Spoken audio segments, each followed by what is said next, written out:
ضرب دوں خود کو جو ان سے، ضرب دوں خود کو جو ان سے، خود کو جو ان سے، یعنی مدینے والے آقا سے۔ پھر آپ سمجھیں، ضرب دوں خود کو جو ان سے، یعنی حضور علیہ الصلوۃ والسلام سے، تو لگوں لا تعداد۔ ضرب دوں خود کو جو ان سے، تو لگوں لا تعداد، وہ جو مجھ میں سے نکل جائیں تو صفر ہو جاؤں۔ تمام تعریفیں، تمام توصیفیں اللہ تعالیٰ کی پاک ذات کے لیے ہیں، جو ہمارا خالق ہے، ہمارا مالک ہے، ہمارا رازق ہے۔ اور لامحدود درود پاک نبی کریم رؤوف الرحیم صلی اللہ علیہ وآلہ وسلم کی ذات مقدسہ پر، کہ جن کی اطاعت اللہ تعالیٰ کی اطاعت ہے۔ دوستان محترم، اللہ تعالیٰ کا بے پایہ احسان ہے کہ اللہ تعالیٰ نے ہمیں رمضان شریف کی برکتیں بہاریں نصیب فرمائی ہیں، اور یہ وہ مہینہ ہے جس مہینے کے اندر اللہ تعالیٰ کی رحمتوں کے دروازے کھل جاتے ہیں۔ اللہ تعالیٰ اپنی رحمتوں کے دروازوں کو کھول دیتا ہے، جنت کے دروازوں کو کھول دیا جاتا ہے، جنت کو سجا دیا جاتا ہے، اور جہنم کے دروازے بند کر دیے جاتے ہیں، اور عملوں کا جو اجر ہے اتنا بڑھا دیا جاتا ہے کہ نفلوں کا اجر فرائض کے برابر کر دیا جاتا ہے، اور جو فرضوں کا ثواب ہے وہ 70 گنا تک بڑھا دیا جاتا ہے۔ اور اس لیے روایات میں آتا ہے کہ اگر ہم 1/10 رمضان شریف کے کسی اور مہینے میں پڑھیں تو 1/10 کا ثواب ملے گا۔ اگر وہی 1/10 درود پاک کی اگر ہم رمضان شریف میں پڑھیں گے تو 70/10 کا ثواب ملے گا۔ یہ رمضان شریف کی برکت ہے، یہ روزوں کی برکت ہے کہ عمل ہم تھوڑا کرتے ہیں لیکن اس کا اجر 70 گنا تک بڑھا دیا جاتا ہے۔ تو جو کوئی بھی عمل ہوگا، نفل پڑھیں گے تو اس کا ثواب فرض کے برابر، اور فرض پڑھیں گے تو ایک فرض کا جو ہے اجر وہ 70 فرائض کے برابر کر دیا جاتا ہے۔ سبحان اللہ۔ تو اللہ تعالیٰ ہم سب کو اس مہینے کے اندر زیادہ نیکیاں کرنے کی توفیق عطا فرمائے، تاکہ جس طرح اللہ تعالیٰ کے کرم کے دروازے کھلے ہیں ہمیں بھی کرم کی خیرات مل جائے۔ اور ساتھ ساتھ یہ بھی ہے کہ روزے ہم الحمدللہ سارے رکھتے ہیں، لیکن ان میں احتیاط ضروری ہے۔ حضور علیہ الصلوۃ والسلام نے ارشاد فرمایا کہ وہ شخص جو روزے کی حالت میں جھوٹ بولتا ہے اور وہ اس عمل کو ترک نہیں کرتا، جھوٹ پہ جھوٹ بولتا چلا جاتا ہے، روزہ بھی رکھا ہوا ہے، جھوٹ بھی بول رہا ہے، غیبت بھی کر رہا ہے،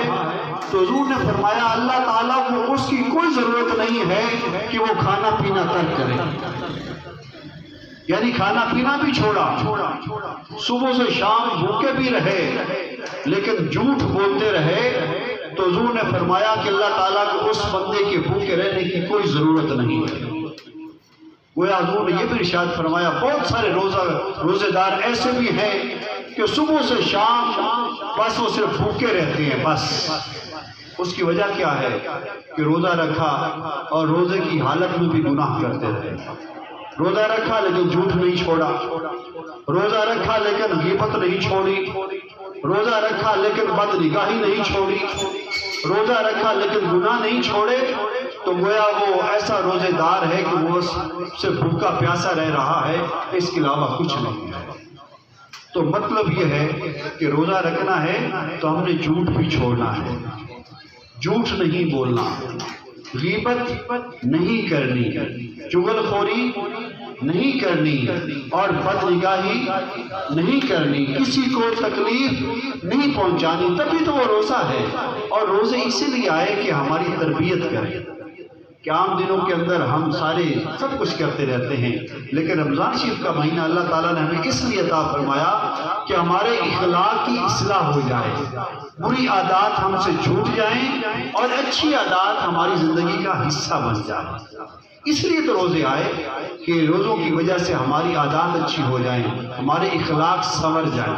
تو ہم نے انشاءاللہ یہ تہیہ کرنا ہے کہ جھوٹ بھی نہیں بولیں گے، اور پورا مہینہ یہ پریکٹس کریں گے نا۔ ایک طرح سے یہ ٹریننگ ہے، یہ پریکٹس ہے، پروسیس ہے پورے ایک مہینے کا، کہ پورے ایک مہینے کے تک جب بندہ تزکیہ نفس کرتا ہے تو اس کے بعد اس کی عادت بن جاتی ہے کہ وہ جھوٹ بولنے سے اجتناب کرتا ہے، جھوٹ بولنے سے پرہیز کرتا ہے۔ جب پورا مہینہ وہ غیبت نہیں کرے گا تو انشاءاللہ روزوں کی برکت سے رمضان شریف کے بعد وہ غیبت سے بچا رہے گا، وہ چغل خوری سے بچا رہے گا۔ تو رمضان شریف ہماری تربیت کے لیے آیا ہے، تو اپنی تربیت کریں، اپنے عادات کے اوپر ذرا نظر ڈالیں، اپنے اعمال کے اوپر نظر ڈالیں کہ کیا جو ہم پورے کام رمضان سے پہلے کر رہے تھے، کہ روزے بھی رکھ رہے ہیں اور ساتھ ساتھ وہ سارے اعمال بھی کر رہے ہیں، تو پھر اللہ تعالیٰ کو ہمارے بھوکے رہنے کی کوئی ضرورت نہیں ہے۔ تو روزہ تبھی ہے جب روزے کو روزے کے حقوق کے ساتھ رکھا جائے، اور روزے کا حق یہ ہے کہ گناہوں کو چھوڑ دیا جائے اور اللہ کی رضا کے لیے نیک اعمال کیے جائیں۔ تو اللہ تعالی ہم سب کو گناہوں سے بچنے کی توفیق عطا فرمائے، اور روزے کی حالت کے اندر جو روزے کے حقوق ہیں، کہ جو زبان کا حق ہے کہ زبان کیا کرے، قرآن پاک کی تلاوت کرے، زبان کیا کرے، روزے کی حالت میں اللہ کا ذکر کرے، زبان روزے کی حالت میں کیا کرے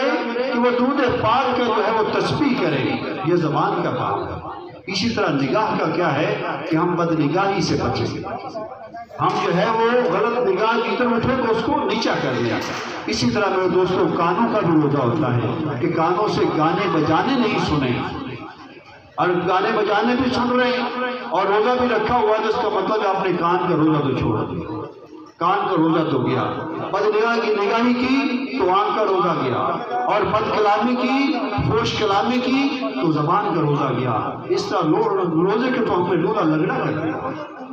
تو اللہ تعالی ہمیں توفیق عطا فرمائے کہ ہم ساری ان بری عادات سے اجتناب کریں، پرہیز کریں، اور روزے کے سارے حقوق ہم ادا کرنے والے ہو جائیں، تاکہ روزے کا پورا اجر اللہ تعالی ہمیں عطا فرمائے۔ تو انشاءاللہ بچیں گے،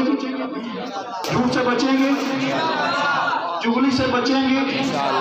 غیبت سے بچیں گے، بد نگاہی سے بچیں گے، انشاءاللہ اللہ تعالی ہمیں ان بری عادات سے نجات عطا فرمائے گا۔ اور دوستو ذکر کے بارے میں حضور صلی اللہ علیہ وسلم نے ارشاد فرمایا، سبحان اللہ، کہ جو ہمارا سبق ہے کہ ذکر کرنے والا زندہ ہے اور ذکر نہ کرنے والا مردہ ہے۔ اللہ، یہ حدیث شریف ہے کہ ذکر کرنے والا زندہ ہے اور ذکر نہ کرنے والا مردہ ہے، اور ہم چاہتے ہیں کہ ہم سارے زندوں میں شمار ہوں، ہمارا شمار زندوں میں ہو، یعنی وہ ایمان کی حالت میں زندہ ہو، وہ ایمانی صورت کے اندر زندہ ہو۔ تو اللہ تعالی ہمیں ذکر کی توفیق عطا فرمائے۔ ابھی ہم صدائے ابو الخیر بلند کریں گے، تو سب بلند آواز کے ساتھ صدائے ابو الخیر، اللہ اللہ